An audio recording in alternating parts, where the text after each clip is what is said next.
ter bastante conteúdo, desde o começo até o fim, só que é bom também dar uma relembrada em tudo. Então, a questão 1, utilizando operações elementares na matriz aumentada, classifique e resolva esse sistema aqui. Então, aqui que acontece uma coisa do que eu tinha falado. A gente pode saber resolver de outro modo, mas pode ser que o exercício peça para que seja com operações elementares. Então, é importante treinar isso aqui também.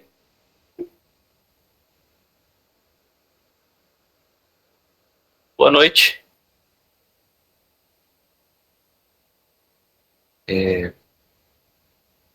Então, a questão pede, obrigatoriamente, que seja para resolver o sistema por operações elementares.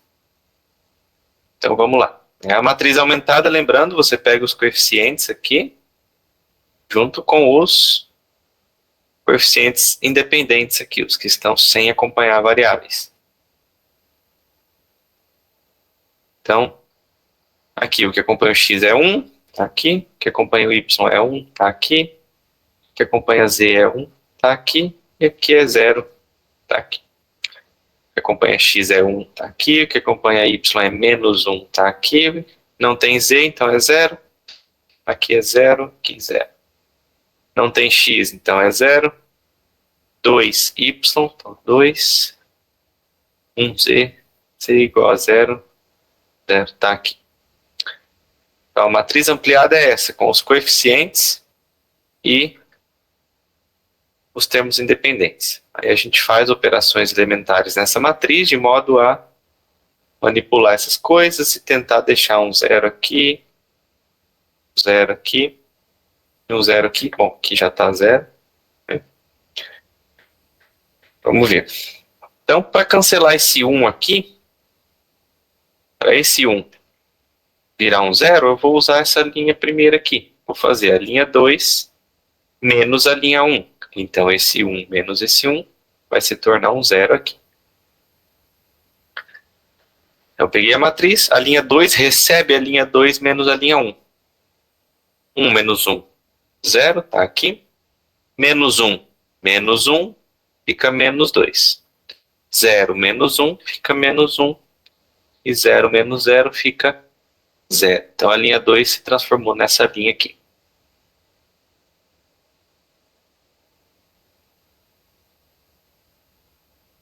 Então, aqui agora, ó, a gente já tem 0 aqui, tem um 0 aqui, falta obter um 0 aqui, né? Que aí ela fica escalonada.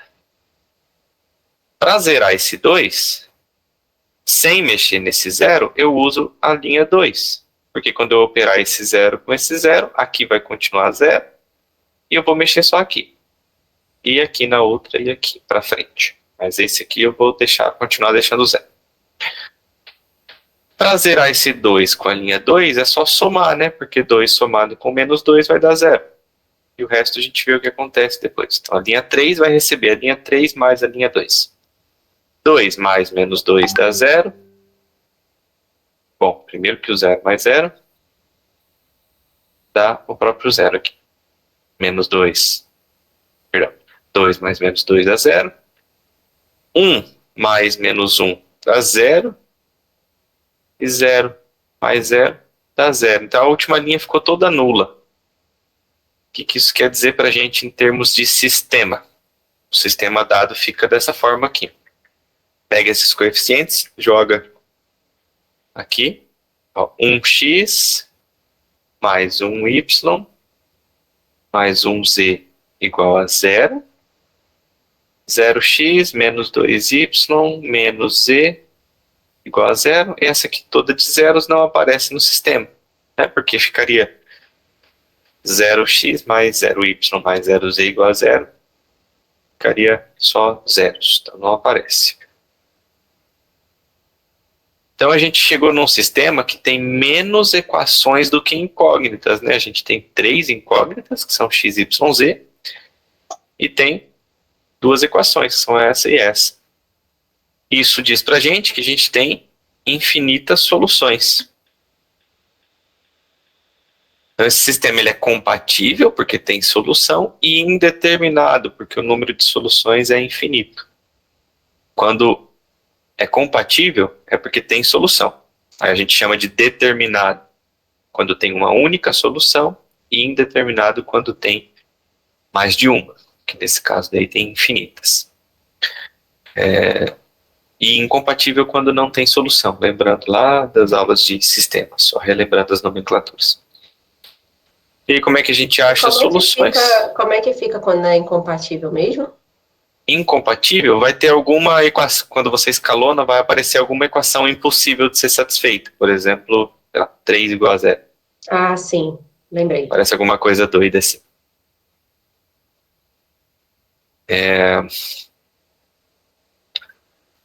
Então, dessa última equação, se a gente isolar o z, passa esse z para cá, passa positivo, vai ficar menos 2y igual a z.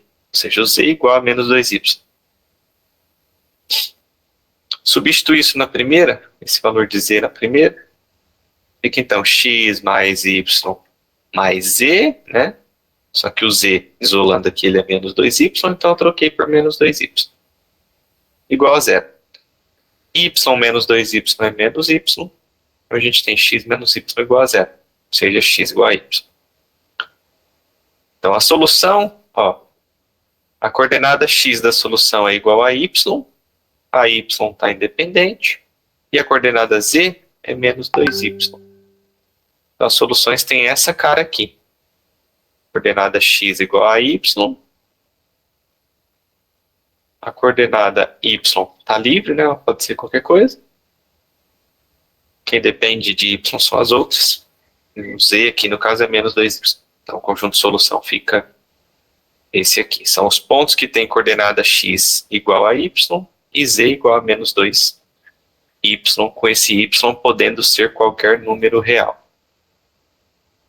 Pode subir um pouquinho, Wellington, para eu ver o negócio, por favor? Sim? Onde? Mais um pouquinho.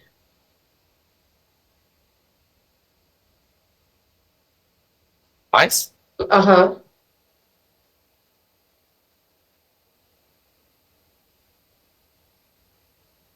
Aí. Aham.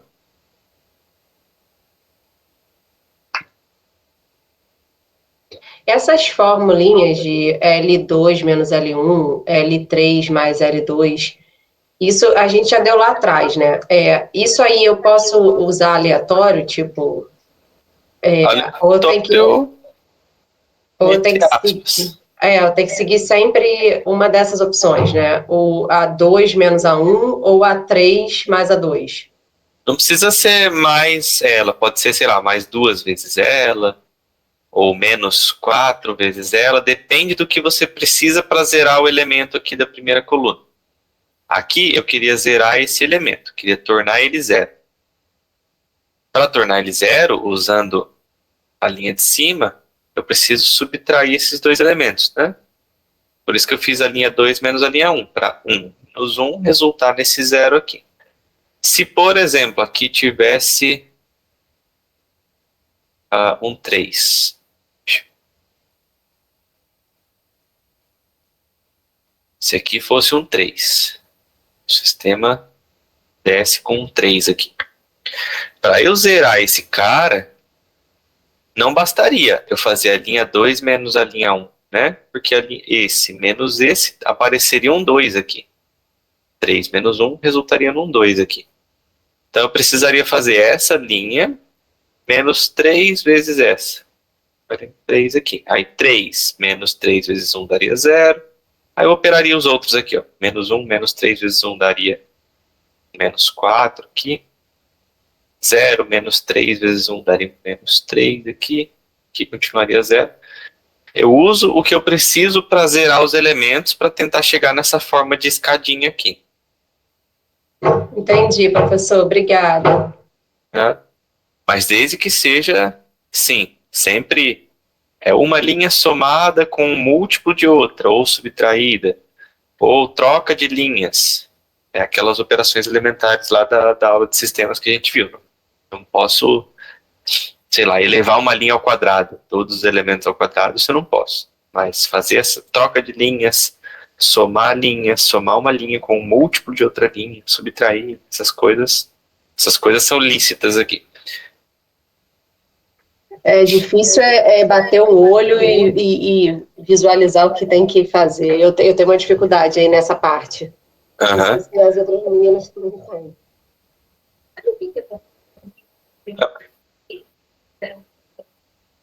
Aham.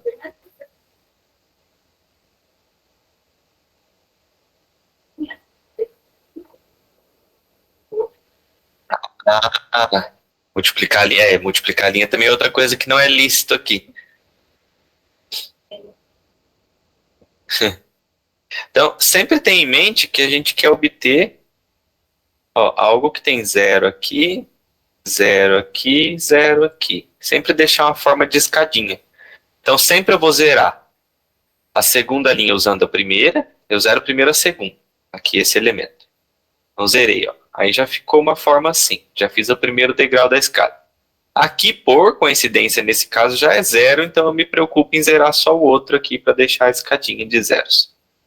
Se não fosse, eu usaria de novo a linha 1 para zerar esse aqui. Depois de zerado esse, ficaria zero, alguma coisa aqui, alguma coisa aqui. Eu usaria a linha 2 para zerar esse aqui. É sempre nesse passo. Para zerar o primeiro elemento aqui de cada linha, eu uso a linha 1. Depois que eu eliminei da linha 2, aqui que já está zero, igual está aqui, eu uso a linha 2 para eliminar os segundos elementos das linhas de baixo, se eu tivesse mais equações aqui. Depois que eu zerei a terceira, eu vou usar a terceira, aqui já vai estar um zero, né? Eu vou usar a terceira para zerar as terceiras colunas das que tiver embaixo, se tiver, no caso aqui não tem. E assim por diante. Sempre tentando, o que eu preciso operar nesses dois para dar um zero aqui. Sempre pensando assim. E lembre só com essas operações aqui.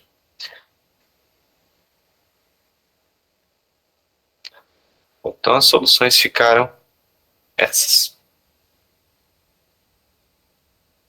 Questão 2. Seja T de R2 em R2 a transformação linear que satisfaz T de 1, 0 é o próprio 1, 0 e T de 0, 1 é igual a menos 1, 2. Pede 4 coisinhas aqui. Determina a expressão de T de x e y, determina o núcleo e a imagem de T, determina uma base para o núcleo e uma para a imagem, e é isto. A primeira coisa que ele deu a T em dois valores só, ele deu o T avaliado no vetor 1, 0, que é o próprio 1, 0, e deu a T avaliado nesse outro vetor, o 0, 1, que é menos 1, 2. E ele quer a expressão de T para um vetor qualquer xy do nosso espaço R2. Então, como é que a gente faz isso? Então, a gente pega esse vetor qualquer, esse xy qualquer, escreve ele como combinação linear desses dois vetores que ele deu o valor da T neles. O T no 1, 0, ela deu, e o T no 0, 1 ela também deu. Então eu vou pegar esses dois vetores aqui, vou escrever o xy como combinação deles dois. Nesse caso é fácil. Esses dois aqui ficam tranquilos de escrever o xy como combinação deles. X vezes 1, 0, isso aqui fica x vezes 1 é x, x vezes 0 é 0. Isso aqui fica o vetor x0. Esse aqui fica o vetor 0 vezes y é 0, y vezes 1 é y. Quando você soma esses dois, dá exatamente o vetor x, y. E aí o que eu ganho com isso? Bom, então a t avaliado nesse vetor x, y é a mesma coisa que t avaliado nessa combinação, porque x, y é exatamente essa combinação. E por que eu fiz essa substituição? A t é linear. Então, t aplicado na soma desses dois vetores é a t aplicado no primeiro. Tem outra cor? Isso aqui é um vetor, né? X vezes 1, 0 é um vetor, y vezes 0, 1 é outro vetor. Então, a t, ela separa para a soma de vetores. T dessa soma de vetores é a soma de t aplicado em cada um.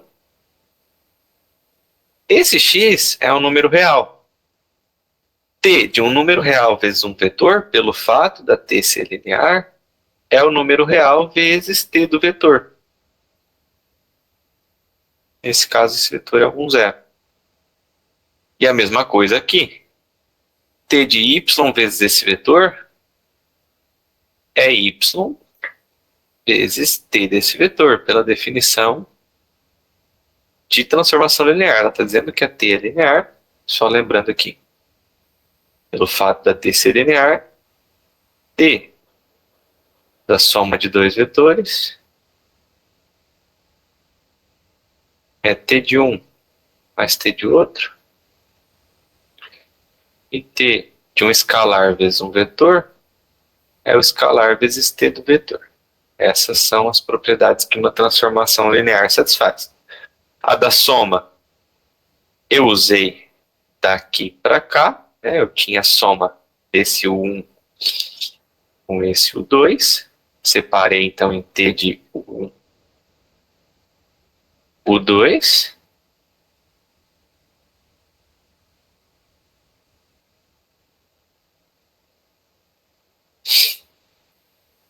E aqui eu tinha um escalar vezes um vetor. O escalar saiu para fora, ficou só o vetor aqui dentro. E aqui é a mesma coisa. E o que eu ganho com isso? Ó, a gente aparece aqui, ó, t de 1, 0 e t de 0, 1. T de 1, 0 ela deu pra gente, ó, t de 1, 0 é o próprio 1, 0. E o t de 0, 1 é o menos 1, 2. Então esses caras aqui que eu sublinhei, eu tenho o valor deles. Eu vou trocar então. T de 1, 0 é o próprio 1, 0. T de 0, 1 é o menos 1, 2. O x aqui fora eu preservo. O y aqui fora também. Agora eu efetuo essas operações. Ó. X vezes 1 dá x. Y vezes menos 1 dá menos y. Quando eu somar x com menos y, fica x menos y na primeira coordenada. Na segunda, x vezes 0 dá 0. Y vezes 2 dá 2y. 0 somado com 2y dá 2y. Então, na segunda coordenada fica o 2y. Professor, por que o y deu menos 1 e 2? Porque como é que você multiplica um escalar por um vetor? Você entra em cada coordenada. Isso aqui, no caso, fica menos 1 vezes y é menos y, 2 vezes y é 2y. E esse aqui fica x vezes 1 é x, x vezes 0 é 0. Aí o segundo fica esse e o primeiro fica esse. Somando esses dois, você soma cada coordenada, x com menos y dá x menos y, 0 com 2y dá 2y. Não, isso eu entendi. Eu não entendi de onde que surgiram o menos 2 e o menos 1 e 2. É o valor da t no 0, 1. Eu substituí esse aqui por isso aqui. O valor da t no 0, 1 foi dado lá no enunciado. O valor da t nesse vetor, que é isso aqui, ele deu, ó, t de 0, 1. Ah, tá, eu não estou vendo o enunciado, entendi. Eu subi lá, deixa eu subir de novo, aqui. Ah, tá então, certo, obrigada. Né? Então eu conhecia o valor dessa transformação linear só em dois vetores. Esse e nesse.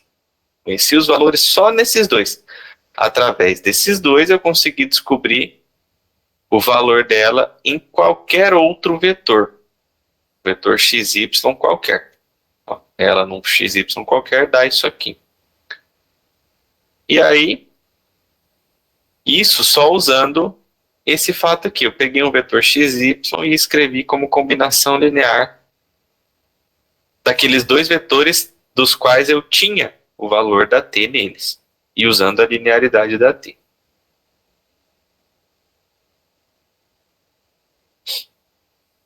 Agora o item B. Determine o núcleo e a imagem de t. O núcleo de uma transformação linear é o conjunto de todos os vetores no domínio que a t leva no vetor nulo. Ou seja, que t desse vetor é o vetor nulo do contradomínio. Nesse caso, o nosso domínio é o próprio R2. Contradomínio também é o R2. O núcleo, ele está aqui dentro. O núcleo de T, ele mora aqui, no domínio. E o que é esse conjunto núcleo de T? É o conjunto dos elementos no domínio que a T aplicado nesses elementos resulta no vetor nulo do contradomínio, que nesse caso é o próprio R2 também. Então, desenvolvendo isso aqui, o que é T de xy?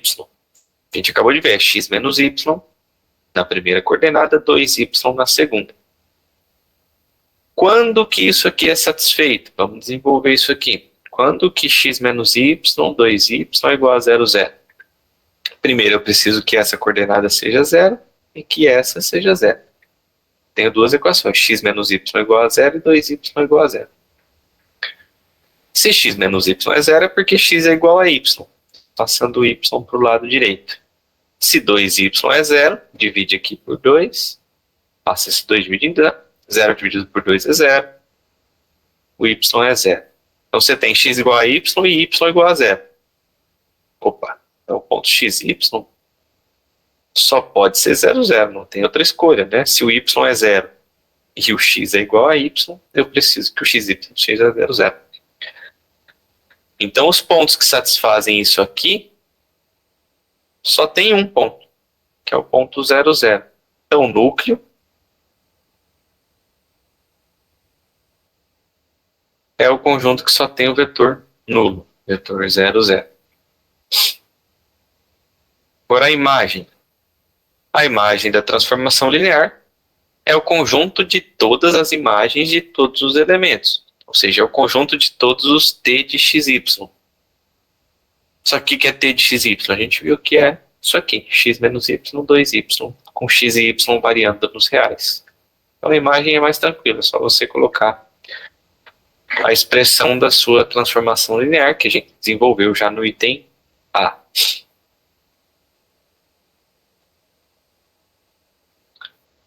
Item C, determine uma base para o núcleo e uma base para a imagem. Base a gente viu lá atrás, umas 2 aulas atrás eu acho, é um subconjunto do seu espaço vetorial que gera o espaço vetorial e que é linearmente independente, que é LI. Então, ele quer uma base para o núcleo e uma base para a imagem. O núcleo a gente viu que só tem o vetor nulo. Quando você está num espaço que é formado só pelo vetor nulo, você diz que o vazio é uma base desse conjunto. Então, como o núcleo só tem o vetor nulo, uma base para ele é o vazio. É um conjunto que não tem elemento nenhum. O que vai dar trabalho aqui é achar uma base para a imagem. A gente tem que a imagem tem essa cara, a gente fez as contas ali. Vou pegar um elemento aqui da imagem, um elemento que tem essa cara, e vou quebrar ele em combinação de alguns vetores, para tentar obter uma base para esse espaço aqui. Um elemento aqui da imagem, ele tem essa expressão. E essa expressão a gente quebra usando x e y. Vou usar os que tem x em um vetor. Ó, tem x na primeira coordenada, na segunda não tem. Vou colocar x na primeira e 0 na segunda, e não aparece x aqui na segunda. O y aparece menos y na primeira e 2y na segunda. Então eu coloco aqui. Esse vetor x0, eu posso escrever ele como x vezes o vetor 1, 0. E o vetor menos y, 2y, eu posso escrever como y vezes menos 1, 2. Distribuir aqui, eu volto nisso aqui. Por que eu fiz isso? Porque agora eu tenho esse vetor escrito como combinação desse aqui e desse aqui. Eu tenho um escalar vezes esse vetor 1, 0, mais um escalar vezes o vetor menos 1, 2. Isso quer dizer que o conjunto formado por esses dois vetores em questão, 1, 0 e menos 1, 2, gera esse conjunto aqui no qual eu peguei o vetor, que é a imagem de t. Esse conjunto gera a imagem de t. Então eu já tenho um subconjunto da imagem de t que gera a imagem de t. Se eu provar que ele é Li, ele é uma base, porque uma base é isso. Ele gera o seu espaço, no nosso caso o espaço em questão é a imagem de t, e é Li. Já provamos que gera. Se a gente provar que é Li, ele é uma base, como o enunciado pediu. Para provar que é Li, eu preciso fazer uma combinação linear desses dois vetores, resultando no vetor nulo. Então eu vou fazer A vezes o primeiro, mais B vezes o segundo, igual ao vetor nulo. Preciso, de alguma forma, concluir que o A e o B obrigatoriamente são zero. Então vamos desenvolver o lado esquerdo aqui. A vezes 1 dá A vezes 0 dá 0. B vezes menos 1 dá menos B. Aparece aqui o menos B. B vezes 2 dá 2B. Então, para que isso aqui do lado esquerdo seja igual a 0, 0, é preciso que isso aqui seja igual a 0, 0, ou seja, que A menos B seja 0 e que 2B seja 0. Então, o A tem que ser igual a B, o B tem que ser igual a 0. Se o B é 0 e o A é igual a B, o A também é 0. Então, concluímos, obrigatoriamente o A e o B são 0. Então, esse conjunto aqui, questão é Li. Como ele gera a imagem, ele é uma base da imagem.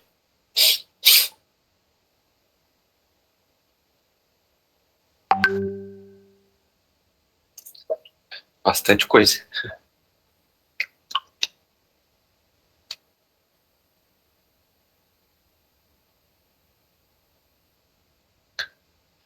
E aí, finalizado esse aqui.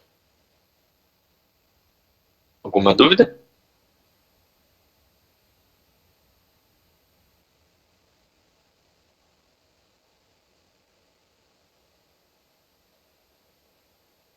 É, muita coisinha. Muito Professor, detalhezinho. Sim? nessa parte aí de definir se é independente ou não, você fez ali uma distributiva, né, do A mais B, igualou a zero. Aqui? Isso. Aí você Uhum. botou embaixo igual a zero. Uhum. Eu desenvolvi o lado esquerdo. Aham. Uhum. E aí depois você igualou, você separou, tá? Entendi. Beleza?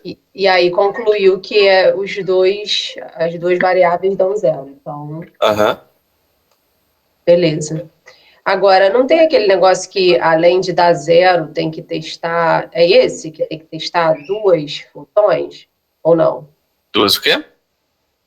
Tem um que você tem que testar duas coisas, né? Para ele ser transformação linear, né? Não é esse essa Isso, é função. transformação linear. Tem que testar. Cadê? Ah, isso aqui. Tem que testar que separa para soma e separa e joga o escalar para fora. E Aí é outra história. esse dependente e independente, para ser independente, tem que dar conjunto zero, né? O resultado, A solução dessa solução. combinação Isso. tem que ser A igual a zero, B igual a zero. Tá. E dependente é quando é diferente de zero, E quando solução. possui outra que não é toda zero. Uhum. Entendi. Obrigada. Né?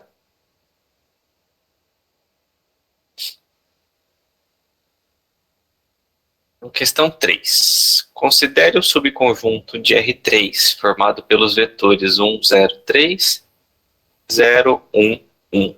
Esse um aqui ficou meio zoado. Deixa eu...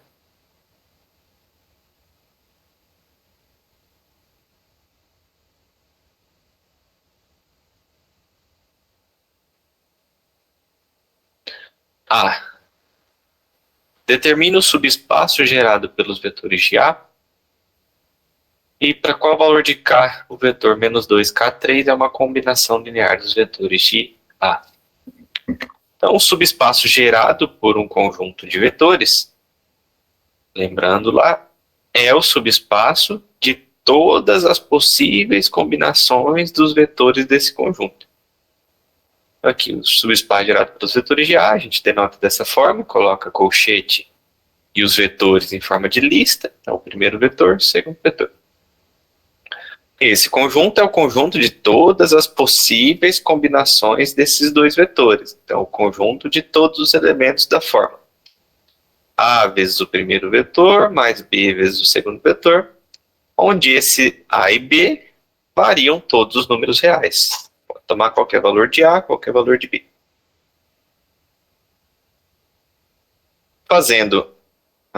Juntando aqui, ó, A vezes 1 dá A, B vezes 0 dá 0. A mais 0, A. A vezes 0, 0. B vezes 1, B. 0 mais B, B. A vezes 3, 3A.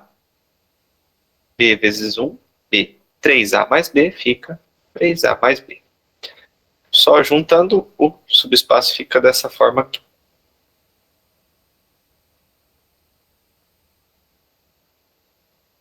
E aí, só isso.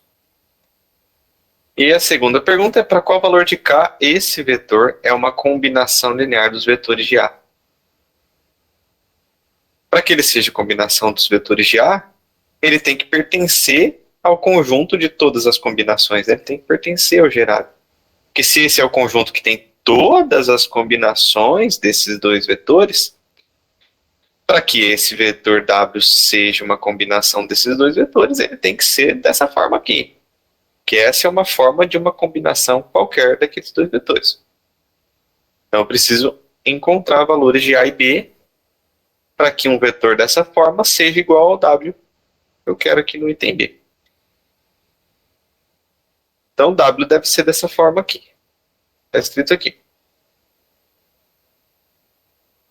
Então vamos igualar o W, que é esse, tem que ser dessa forma. Então tem que ter solução essa igualdade aqui. Da primeira coordenada o A é menos 2, da segunda coordenada o B é K, e da terceira coordenada 3A mais B é 3. Então aqui a gente já tem o valor de A, é menos 2. Substitui aqui na última. 3, está aqui. 3 vezes A, o A é menos 2, obrigatoriamente. Mais B, quem é B? O B é K. Aqui o B por K. Essa igualdade tem que ser satisfeita. Então 3 tem que ser igual a menos 6 mais K, passando menos 6 para o lado esquerdo. Menos 6 mais 3 fica 9. O K tem que ser 9. Para essa igualdade aqui ter solução. Então a pergunta é, para qual valor de K esse W aqui é a combinação desses vetores? A gente chegou que o K tem que ser 9. Então, para K igual a 9, o W é uma combinação linear dos vetores de A. Tudo bem?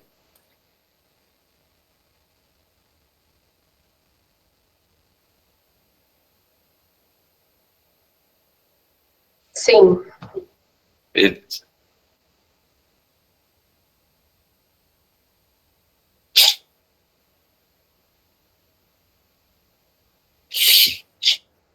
Com questão 4. Considere o subespaço V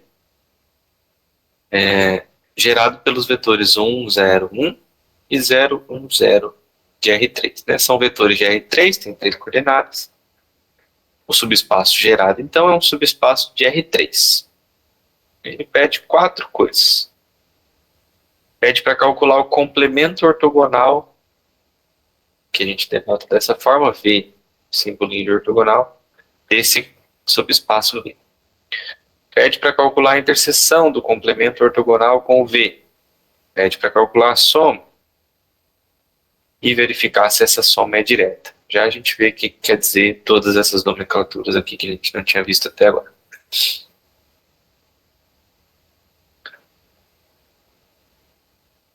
Para vetores, a gente tem a noção de produto interno. É o produto interno entre dois vetores.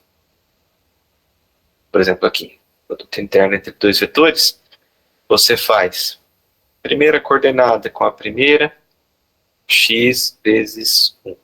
Soma com a segunda coordenada vezes a segunda, soma com a terceira coordenada vezes a terceira.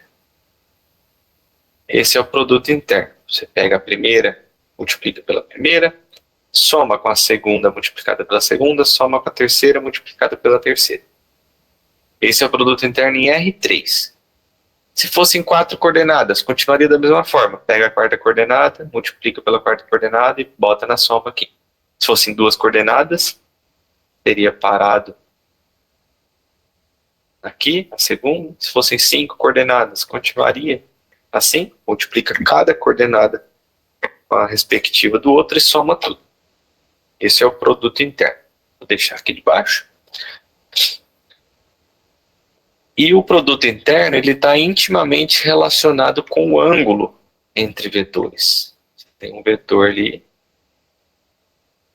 tem outro. O produto interno está relacionado com esse ângulo aqui entre esses dois vetores.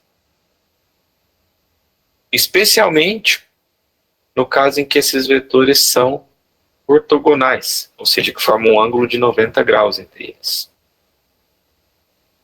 Tem o IV aqui. No caso em que eles são ortogonais, o produto interno de U com V vai dar zero. Então, o produto interno com ser zero quer dizer isso aqui, que os vetores são perpendiculares, são ortogonais, formam um ângulo de 90 graus entre eles. E aí, esse espaço aqui que ele está chamando de complemento ortogonal, você pega um subespaço, V.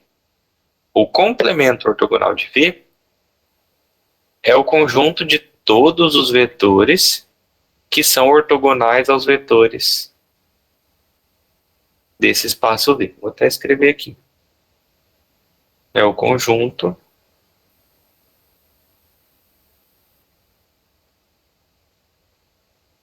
dos vetores de R3 que são ortogonais a todos os vetores de V.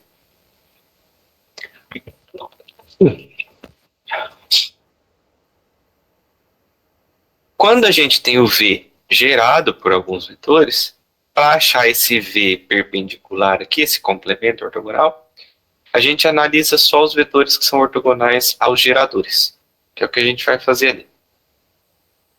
Ó, então, devemos encontrar vetores que são ortogonais ao primeiro gerador e ao segundo gerador simultaneamente.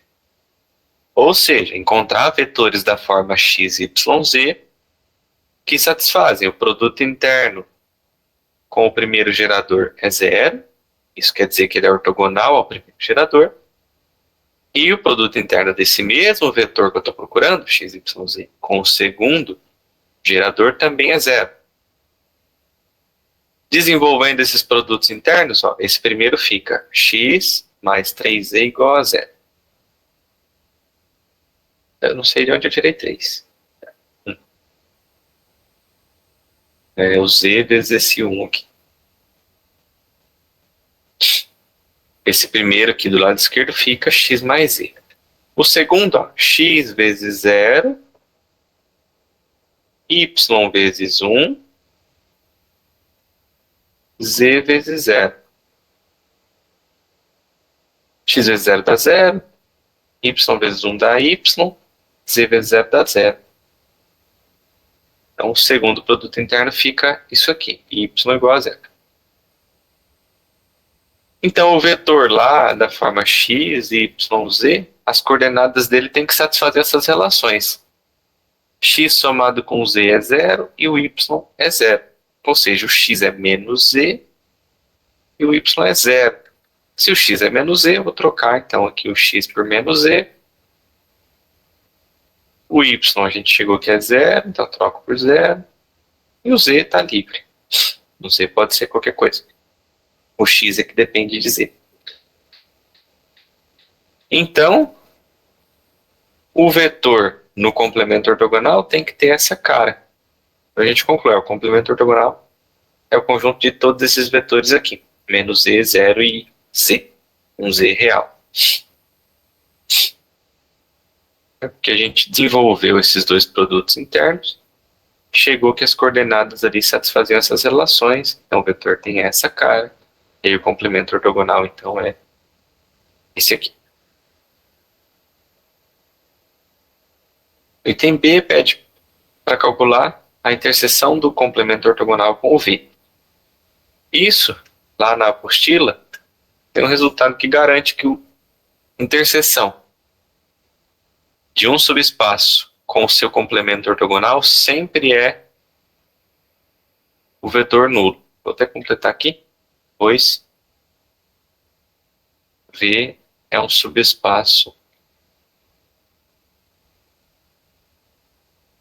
de R3. E lá na apostila tem o resultado que garante se você tem um subespaço, a interseção dele com o seu complemento ortogonal só tem o vetor nulo.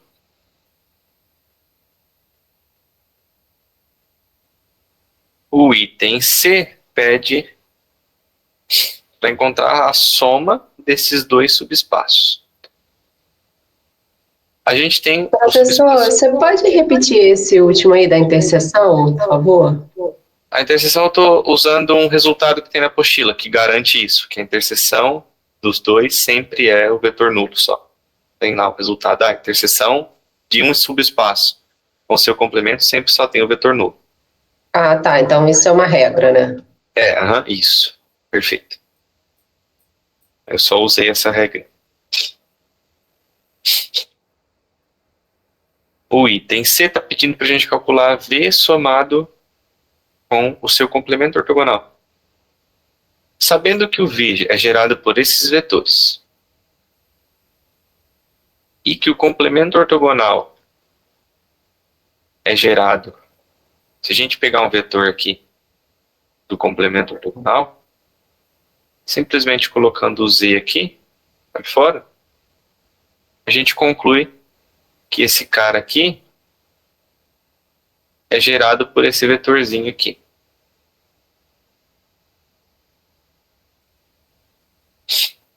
Então a soma desses dois subespaços é gerado pela união dos geradores. Aqui estão os geradores de V, aqui estão os geradores, no caso, o gerador do V, do complemento ortogonal de V. Por essa continha aqui. Um elemento do ortogonal de V tem essa cara. Se eu coloco o Z como um escalar multiplicando, fica dessa forma. E com isso a gente conclui que o V ortogonal é gerado pelo menos 1, 0, 1. E aí a soma de dois subespaços, isso também é uma regrinha, é gerado pela união dos geradores de cada um. Aqui eu tenho geradores de V. Aqui eu tenho o gerador do complemento ortogonal de V. Está até explicado aqui, porque essa primeira parte gera o V e essa segunda parte ali gera o ortogonal de V.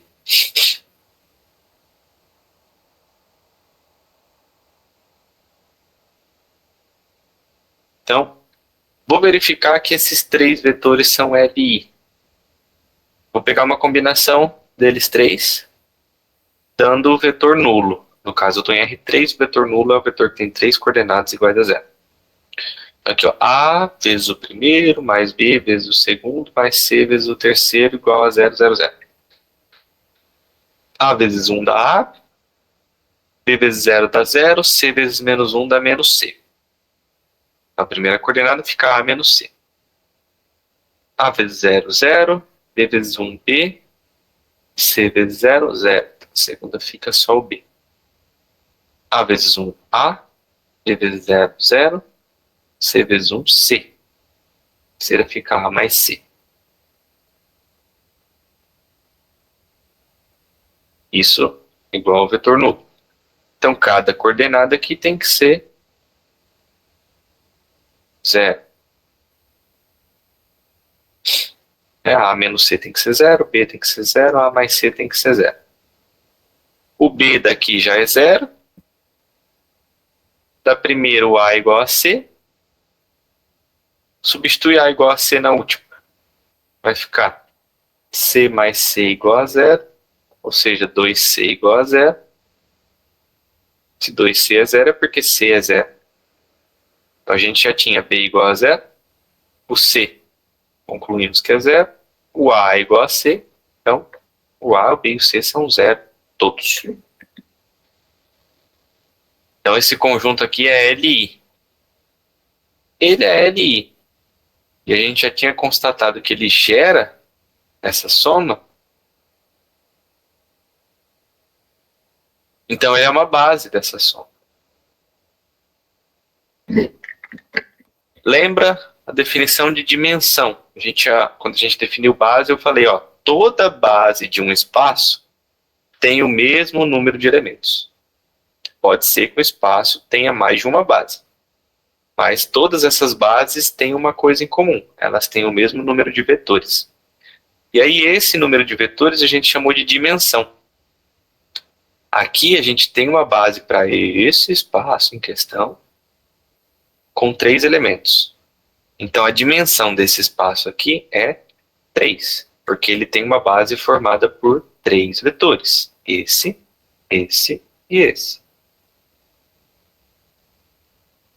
Só que esse V mais V ortogonal, tá vendo? Ortogonal de V, é um subespaço de R3. A gente está dentro do espaço R3, né? A gente tem vetores de 3 coordenadas.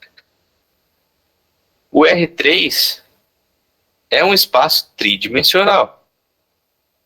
Quando você tem um subespaço tridimensional dentro de R3, esse subespaço só pode ser o próprio R3. Isso é uma regrinha também. O único subespaço tridimensional de R3 é o próprio R3.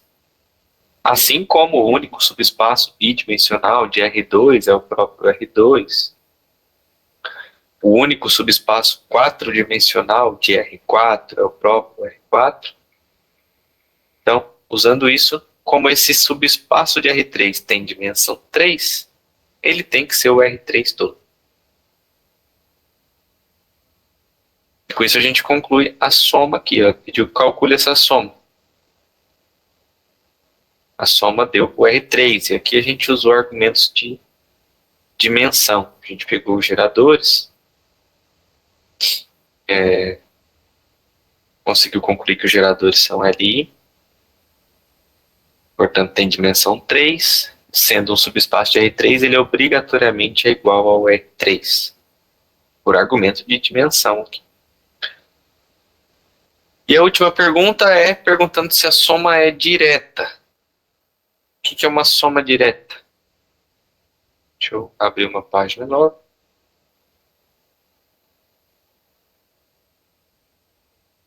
Uma soma direta em R3, que é o nosso caso, é uma soma de subespaços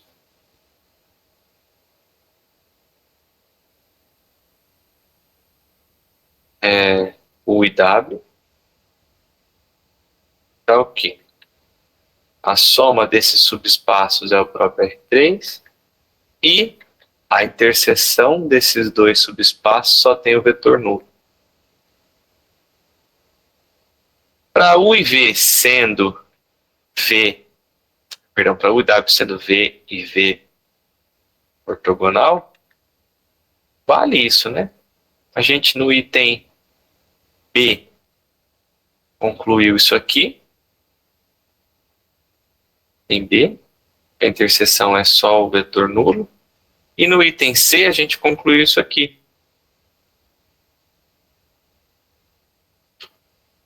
Que a soma desses dois é o espaço R3. Então essa soma é direta, pelo fato de a soma ser todo R3 e de a interseção ser só o vetor nulo. Que é, isso caracteriza uma soma direta. A soma dos dois dá o espaço todo e a interseção deles só tem o vetor nulo. Isso aqui ia ser a mesma coisa para R4, para R2, né? Só que aí você trocaria aqui R2. Aqui o vetor nulo de R2 seria só duas coordenadas, mas é de forma análoga. Alguma questão?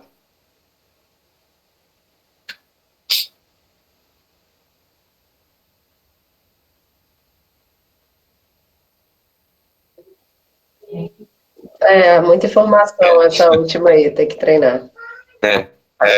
Hoje apareceu bastante coisa nova, né?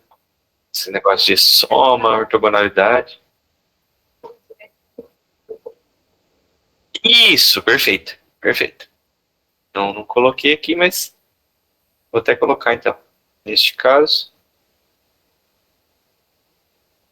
denotamos. Já estou vendo que está estudando material, muito bom.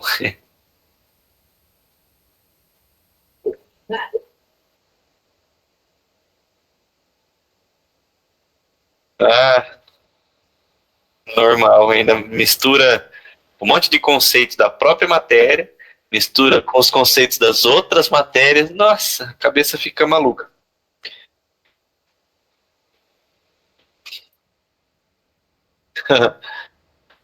Eu tô muito assim, eu tô demais.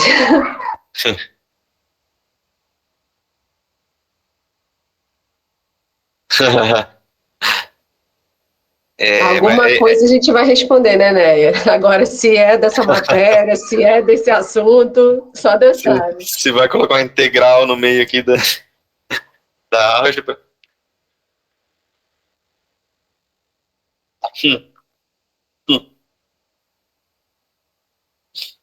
Até bom você ter mencionado isso, que eu ia comentar mesmo. Estudem os materiais, pelo menos para conhecer os conceitos, porque não apareceu nas APs todos os conteúdos, apareceu esses que a gente estudou na semana passada, nessa semana, mas tem uns conteúdos que acabaram não aparecendo, mas que de certa forma a gente acabou abordando ao longo do tempo, só não praticou muito, mas é importante que vocês leiam lá para ver que existem esses conceitos, né? Para não se assustar na hora da prova. Oi, o que é isso aqui? Assim como... Pode falar. Pode falar.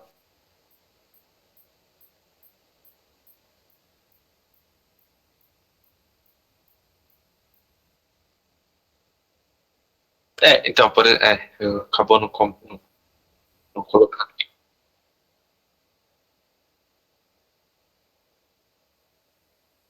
Quando o núcleo só tem o vetor nulo.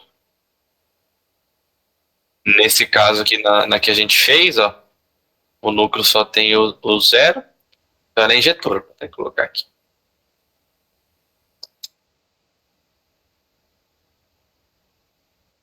Sobrejetor é quando a imagem coincide com o contradomínio.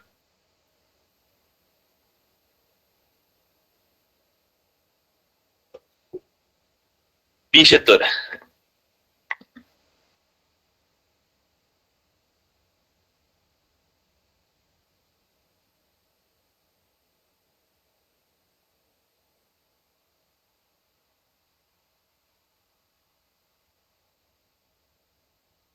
Ela pode ser as duas.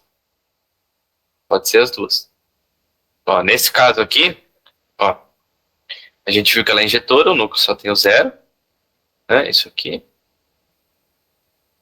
E depois a gente viu a imagem, a gente calculou uma base para a imagem. Ó, o que está implícito aqui, ó? Uma base para a imagem. Ó, uma base com dois vetores. Vamos ao argumento de dimensão. Então a dimensão da imagem dessa transformação linear é 2, porque ela tem uma base com dois vetores. E a imagem, ela é um subconjunto do contradomínio. O contradomínio, nesse caso, é R2. Então, como eu comentei lá no final, a gente tem um subespaço, no caso a imagem de T, de dimensão 2, dentro de R2. Isso aqui, por argumento de dimensão, nos dá que a imagem é o próprio R2. Porque é um subespaço de duas dimensões dentro do plano bidimensional. Então ele tem que ser o todo R2. Se a imagem coincide com o R2, que é o contradomínio da nossa função, é sobre injetora. A gente já tinha visto que é injetora e é bijetora, ela é as duas coisas. Isso pelo fato do domínio e o contradomínio serem o mesmo espaço. Essa T aqui, o domínio dela é R2 e o contradomínio é R2 também.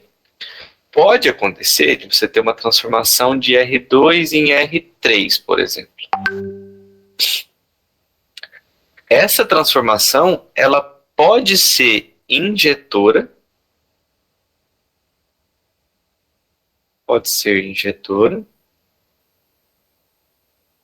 mas ela nunca vai poder ser sobrejetora.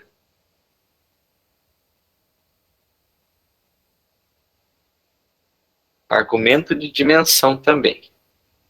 Já justificar.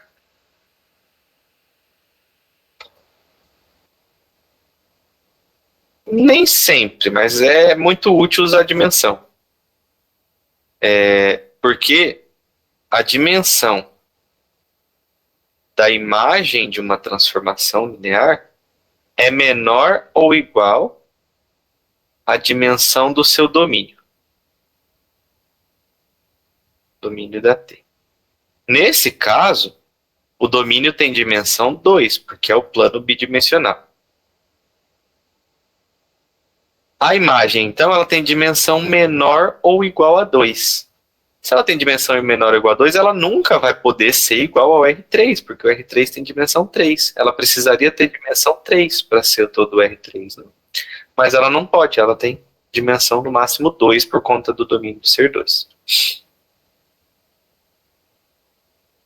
Então, pode acontecer de ser injetor e sobreinjetor, uma transformação linear. Pode acontecer de ser injetora e não ser sobreinjetora, de forma alguma. Pode acontecer de não ser injetora, mas ser sobreinjetora.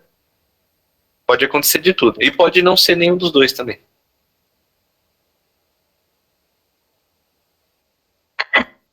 Você tem que analisar separado. Analisa a injetividade olhando para o núcleo.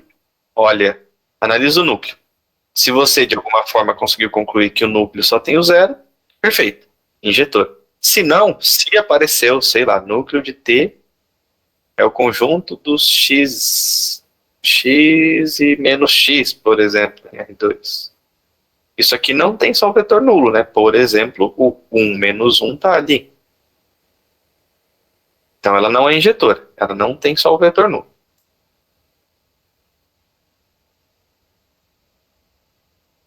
Aí depende, mas depende da transformação. Esse aqui é só um exemplo de um núcleo só. Depende de onde está indo, para onde está indo essa transformação, né, de onde para onde. E a sobrejetividade você precisa analisar a imagem. Você desenvolve a imagem. Por exemplo, aqui a gente desenvolveu, achou geradores da imagem. Mais do que isso, né? Mais do que geradores, a gente achou uma base. Aí você analisa a imagem e o contradomínio. Se de alguma forma você conseguir concluir que essas duas coisas são iguais, por exemplo, aqui eu fiz por argumento de dimensão. Se essas duas coisas forem iguais, é sobreinjetor. Que a gente concluiu aqui. Se você não conseguiu concluir também, em geral, usando o argumento de dimensão, a imagem aqui conseguiu uma base para a imagem com dois elementos. Só que o meu contradomínio tem 3 dimensões. Aí não pode ser igual, porque a imagem tem dimensão 2 e o contradomínio tem dimensão 3. Que seria esse caso aqui, né? A imagem poderia ter dimensão 2 e o contradomínio 3. Aí você tem que fazer caso a caso. Não tem uma regra em geral. Você analisa a imagem de cada caso, analisa o núcleo de cada caso. É bastante coisa.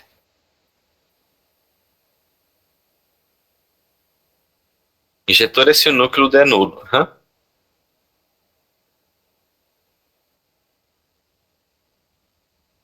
A imagem e o contradomínio, isso. Sempre são iguais. Gente, deixa eu fazer uma pergunta de loura. O que é núcleo? O núcleo... Deixa eu voltar aqui.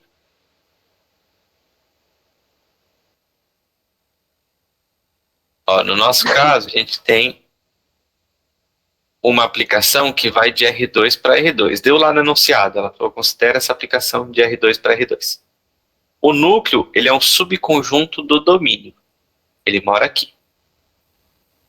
E ele é definido dessa forma. O núcleo é o conjunto dos vetores no domínio que a T aplicada nesse vetor resulta no vetor nulo aqui do contradomínio. Então, deixa eu definir de um modo mais geral lá embaixo. Se você tem uma transformação T de um espaço U um espaço V, o núcleo de T é o conjunto dos vetores no domínio que satisfazem T aplicado nesse vetor é o vetor nulo de V. Vou até pendurar um aqui. Esse é o vetor nulo de V.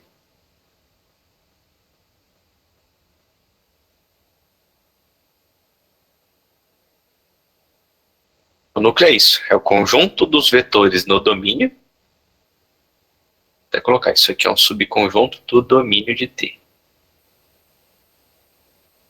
Que a T aplicado nesses vetores resulta no vetor nulo aqui do contradomínio. Esse é o núcleo, é definido assim. No nosso caso ali, o nosso domínio era o R2, o contradomínio também era o R2. E ele deu aqui, ó. Contradomínio no plano cartesiano é o y, não é? Quando você está pensando em função real. Você está pensando em função que vai de R para R, aí você olha para o gráfico dela, o contradomínio é esse aqui. Só que a gente está olhando para funções, por exemplo, de R2 para R2, no nosso caso ali. Aí isso aqui já não dá para você enxergar o gráfico geometricamente, porque cai em dimensão 4. Mas o contradomínio é sempre o conjunto de chegada. Essa função aqui, ela tem saída, o conjunto R2, e manda os elementos para o próprio R2. Então o contradomínio é esse conjunto de chegada aqui. Então ele deu o domínio, que é o conjunto de saída, e deu o contradomínio, que é o conjunto de chegada. Aí você analisa quais são os elementos do domínio que são levados no vetor nulo do contradomínio. Aqui, ó, aqui. Então, os elementos do domínio, os elementos de R2, que a T leva no vetor nulo do contradomínio. O vetor nulo do contradomínio é o 0, 0, que o contradomínio é o R2. E a gente desenvolveu isso aqui e concluiu que era só o vetor nulo, desenvolvendo aqui com a expressão da T, chegou nisso aqui. Esclareceu?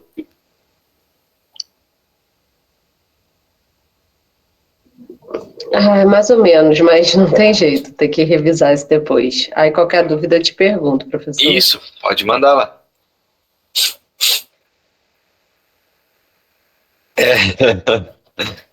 Infelizmente.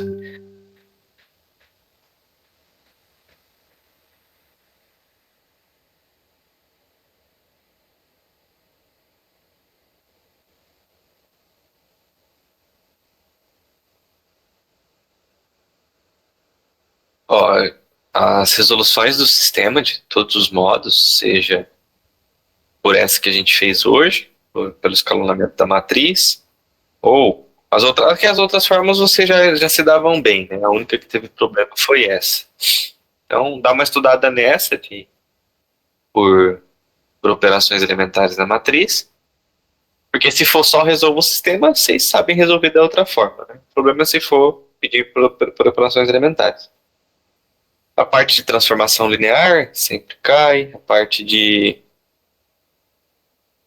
linearmente dependente, linearmente independente, base, Essa parte também pega bastante combinação linear, nem sempre aparece. Então dá bastante foco nisso. E também o resto acaba, se você dominar essas partezinhas mais tranquilas, tranquilas entre aspas, né? As partes que são base aí para as outras coisas vão acabar saindo mais tranquilo depois. Que é tudo baseado nisso.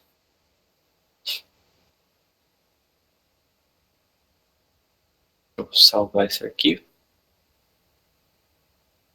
6 anotado. Vou dar lá para vocês.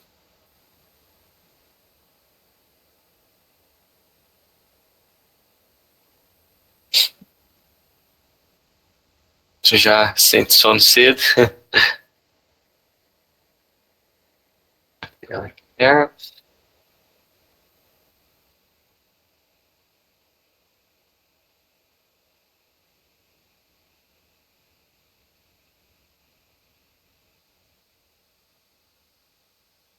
Mandei lá. Aí qualquer dúvida vocês podem estar me procurando aí.